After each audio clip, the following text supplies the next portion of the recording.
नमस्कार, स्वागत है आपका पुराण कथा संग्रह में, जहां हम आपको सुनाते हैं वेदों, पुराणों और सनातन धर्म की अद्भुत रहस्यमयी और प्रेरणादायक कथाएं।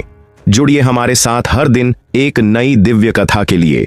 और आज का विषय है, कौन है कलि पुरुष? क्यों माना जाता है वो कलियुग के अधर्म का प्रतीक? कलि पुरुष की उत्पत्ति तब मानी जाती है जब द्वापर युग समाप्त हुआ और कलियुग का आरंभ हुआ।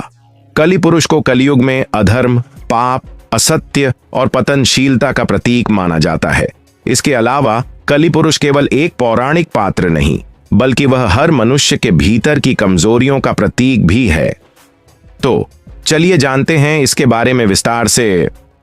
अब भी कलियुग चल रहा है और पौराणिक मान्यताओं के अनुसार हर युग में कोई ऐसा व्यक्तित्व जरूर आता है जो उस युग के अधर्म को चरम सीमा पर पहुंचा देता है।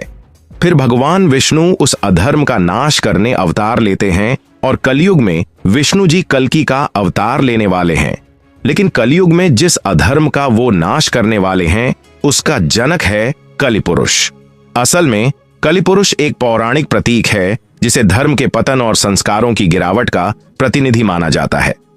कलि पुरुष का विस्तृत वर्णन। शास्त्रों के अनुसार जैसे ही भगवान श्री कृष्ण ने पृथ्वी से प्रस्थान किया, धर्म की शक्ति कम होने लगी और उस धर्म शून्यता में कलि पुरुष का उदय हुआ। शास्त्रों में उल्लेख है, धर्मेण हीना पापिष्ठा कलियुगे प्रबलाः प्रजा। इसका अर्थ है कि कलयुग में धर्म क्षीण होगा और पाप बढ़ेगा। इसी विचार को रूप दिया गया है कलि पुरुष के रूप में। कलि पुरुष का वर्णन एक अंधकारमय, काले धुएं जैसा भयावह और विकृत छवि के रूप में किया गया है। उसकी आंखें अग्नि समान लाल होंगी, जिसमें वासना और क्रोध भरा होगा, और उसका स्वभाव छल, कपट, हिंसा, लोभ, क्रूरता और मोह से भरपूर होगा। अधर्म, अन्याय, अत्याचार, भ्रष्टाचार, झूठ और व्यसन उसके मित्र होंगे। भागवत पुराण में कलि पुरुष और राजा परीक्षित की कथा। जब द्वापर युग समाप्त हो रहा था और कलयुग का प्रारंभ होने वाला था, तब भगवान विष्णु ने युग धर्म के अनुसार एक नई व्यवस्था का आरंभ किया। द्वापर के अंत में जब श्री कृष्ण ने पृथ्वी का त्याग किया, तभी कलयुग का आरंभ हुआ। उसी समय अधर्म, लोभ, झूठ, क्रोध, वासना और हिंसा जैसी शक्तियों ने धरती पर पैर जमाने शुरू किए। इन सभी अधर्म के तत्वों का समावेश कलि पुरुष में हुआ, जो कलियुग का प्रतीकात्मक राजा बना। भागवत पुराण में वर्णन है कि जब कलि पुरुष का प्रवेश हुआ, तब वह पृथ्वी पर स्थान खोजने लगा।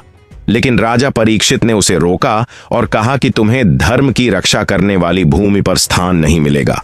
परंतु कलि पुरुष ने विनती की, मुझे भी अपने युग के अनुसार रहने दो। तब राजा परीक्षित उसे केवल 4 स्थानों में रहने की अनुमति देते हैं। जुआ अर्थात असत्य और लालच, शराब अर्थात मद एवं मोह, स्त्रियों में वासना अर्थात अनियंत्रित काम, हिंसा और पशुवध। बाद में कलयुग ने सोने में भी निवास मांगा और परीक्षित ने उसे वहां भी रहने की अनुमति दी। तभी से कहा जाता है कि जहां जहां ये चारों पाप होंगे, वहां कलि पुरुष का वास होगा।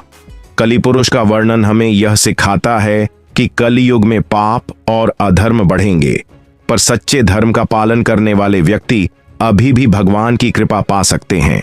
शास्त्रों में यह भी कहा गया है कि कलयुग में नाम स्मरण सबसे श्रेष्ठ मार्ग है। कलौ कीर्तनाथ मुक्ति। इसका अर्थ है कि कलयुग में केवल हरि कीर्तन से ही मुक्ति संभव है। आप सुन रहे थे पुराण कथा संग्रह, जहां हर कथा में छुपा है सनातन ज्ञान और आस्था की गहराई। अगर आपको ये कथा पसंद आई हो तो वीडियो को लाइक करें, चैनल को सब्सक्राइब करें और घंटी के निशान को दबाएं, ताकि हर अगली कथा आप तक सबसे पहले पहुंचे। फिर मिलेंगे एक और दिव्य कथा के साथ। जय श्री राम, हर हर महादेव।